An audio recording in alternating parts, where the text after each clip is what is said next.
Gracias. Usted está participando en una videoconferencia en vivo con la señora Helga Sepp-LaRouche, la fundadora del partido alemán BÜSO y el Instituto Schiller Internacional. Y luego ahora tenemos las preguntas y respuestas. Y debo empezar, para abordar más a fondo de la crisis de Chipre. Tengo una pregunta de dos partes para ti. Escuché hace unos días que dijiste, en medio de la crisis de Chipre, que lo que esto significa que la casa de Europa está quemándose. Toda Europa está quemándose debido a esta crisis. La cantidad de dinero que están robando o intentan robarse es de 6,000 millones de euros. Y aquellos que ven en otras partes del mundo que están viendo donde se transmite esta conferencia internacional, porque se está transmitiendo además en alemán y en español, dado que esto es solamente una tercera parte del Producto Nacional Bruto de Chipre, esto sería el equivalente de un rescate instantáneo de $1 billón de los bancos estadounidenses, y es más de lo que Bernanke ha hecho, pero eso presenta la magnitud del asunto aquí. En uno de los comentarios que nos vinieron de Chipre es el del miembro de un partido demócrata de Chipre, que se llama Tina Kyriakiou, que dijo, ellos van a querer imponer esta política a otros países, así que pido la solidaridad de los otros países del Mediterráneo, España, Italia, porque tenemos que protegernos nosotros mismos. Tenemos que proteger nuestras economías de esta decisión catastrófica de la Troika y de los ministros del Grupo del Euro. Así que la primera parte de la pregunta es, ¿qué tipo de solidaridad sería efectiva para darle marcha atrás a estas políticas? La segunda parte, que yo pienso que es la misma pregunta, que algunas de las respuestas que se han escuchado en otros lugares de Europa a la crisis de Chipre es en lo que claramente es la dirección equivocada.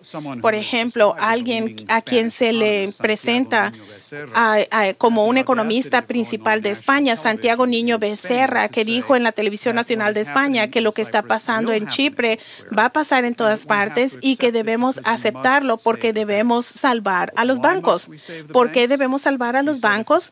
Porque si los bancos españoles se hunden, la deuda española se hunda porque tienen mucha deuda. Por lo tanto, los bancos se deben rescatar. No hay alternativa. Hay que pagar.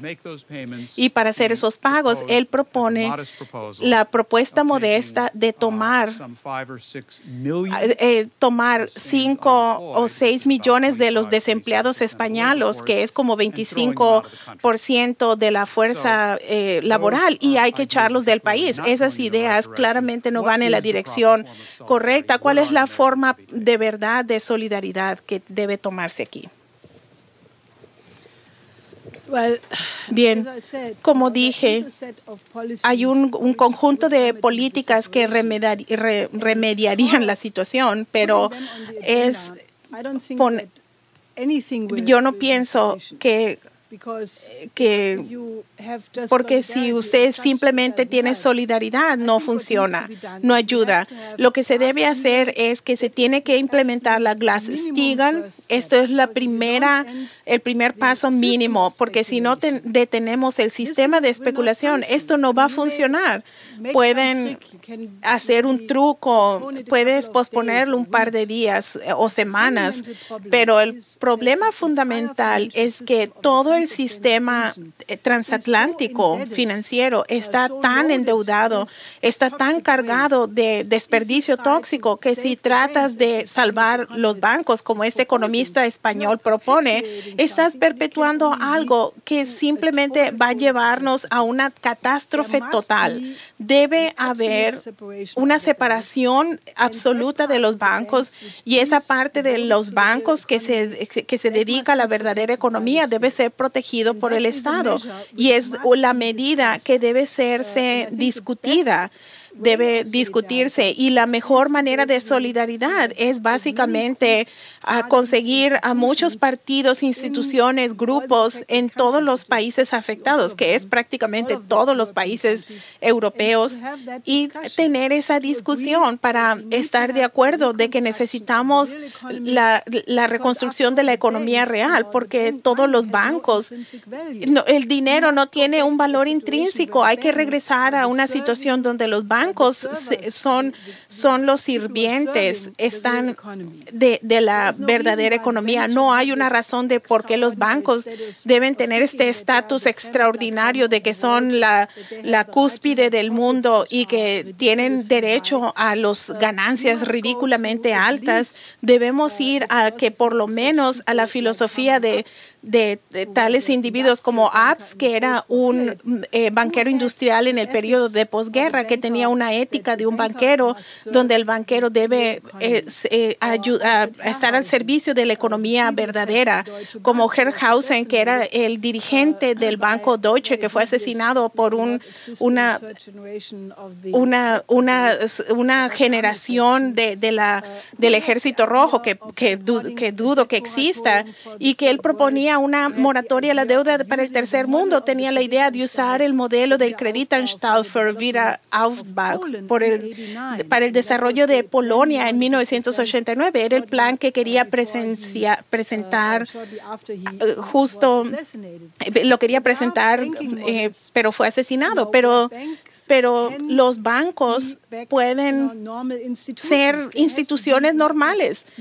No deben ser esta mitología de que los bancos son de alguna manera el Olimpo. Necesitamos un debate. Tenemos que tener un sistema de bancos donde la pregunta es ¿qué garantiza la sobrevivencia de la gente real a largo plazo de un país de generación a generación? Podemos crear empleo pleno, productivo, cómo eliminamos el desempleo. El sistema bancario no es una cosa en sí misma, pero los bancos deben estar al servicio de la gente, de la economía, y pienso que debemos tener una discusión sobre eso, porque debido a lo severo de la crisis no hay mucho tiempo. Por lo tanto, mi sugerencia es enfocarnos en el modelo que funcionó, que es el modelo de Franklin D. Roosevelt de 1933, y esto se hizo también en el periodo de posguerra en la reconstrucción de Alemania. Por lo tanto, el paquete de Glass-Steagall, volver a la moneda nacional, vamos a los tipos de cambios físicos, proyectos de infraestructura, y en la historia de cualquier país y en cualquier continente siempre fue la inversión en la infraestructura básica, que fue la máquina que llevó a la fundación, que creó el ambiente para que otras industrias pudieran florecer. Y necesitamos regresar a la tecnología y a la ciencia para compensar por las pérdidas de la capacidad industrial en los últimos años de la globalización.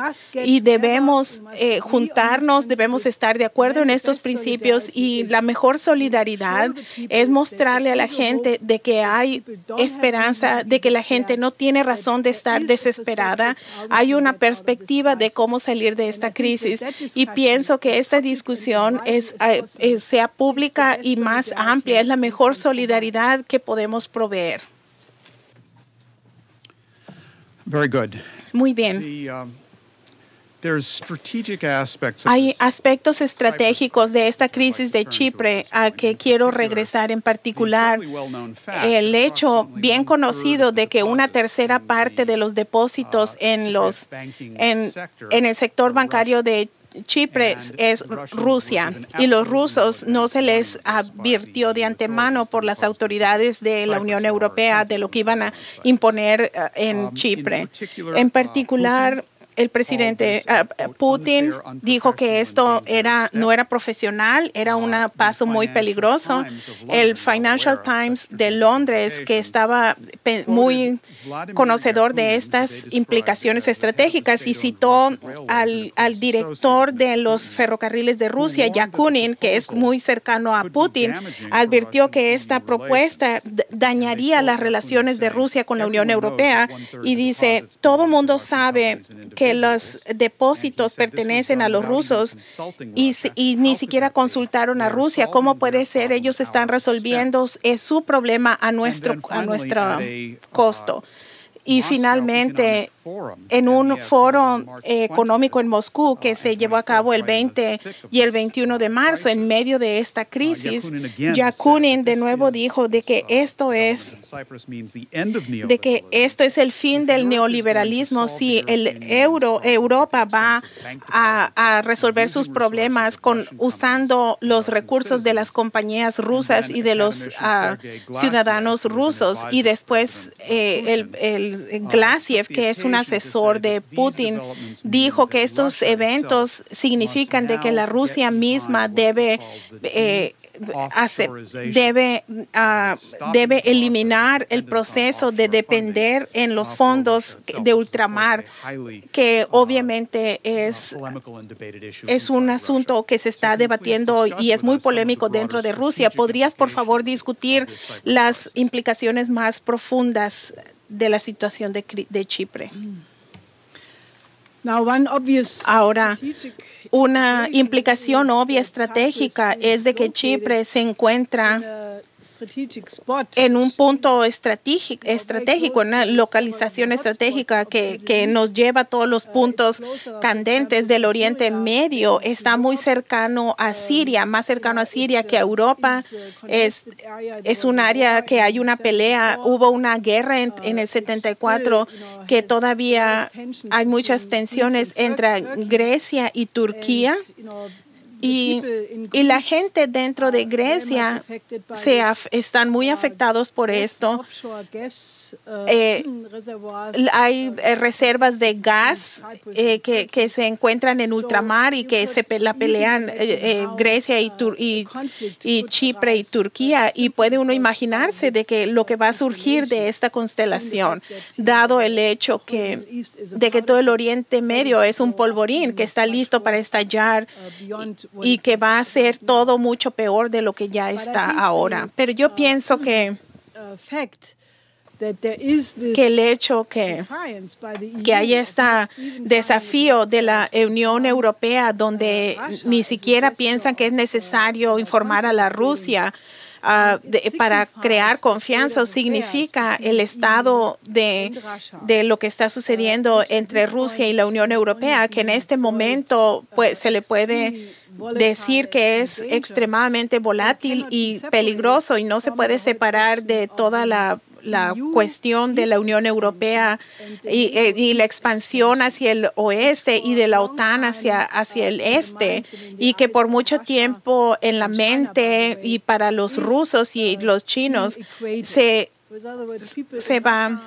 Por ejemplo, la gente en Rusia y en China y en otros países de Asia, ellos han visto a la Unión Europea y su expansión hacia el este y de la expansión de la OTAN hacia el este, que se desarrolló después del derrumbe de la Unión Soviética, como la misma cosa, como es una política de hacer un cerco que potencialmente de hecho, lo ven como una amenaza de seguridad nacional a la existencia de ambos países, Rusia y China.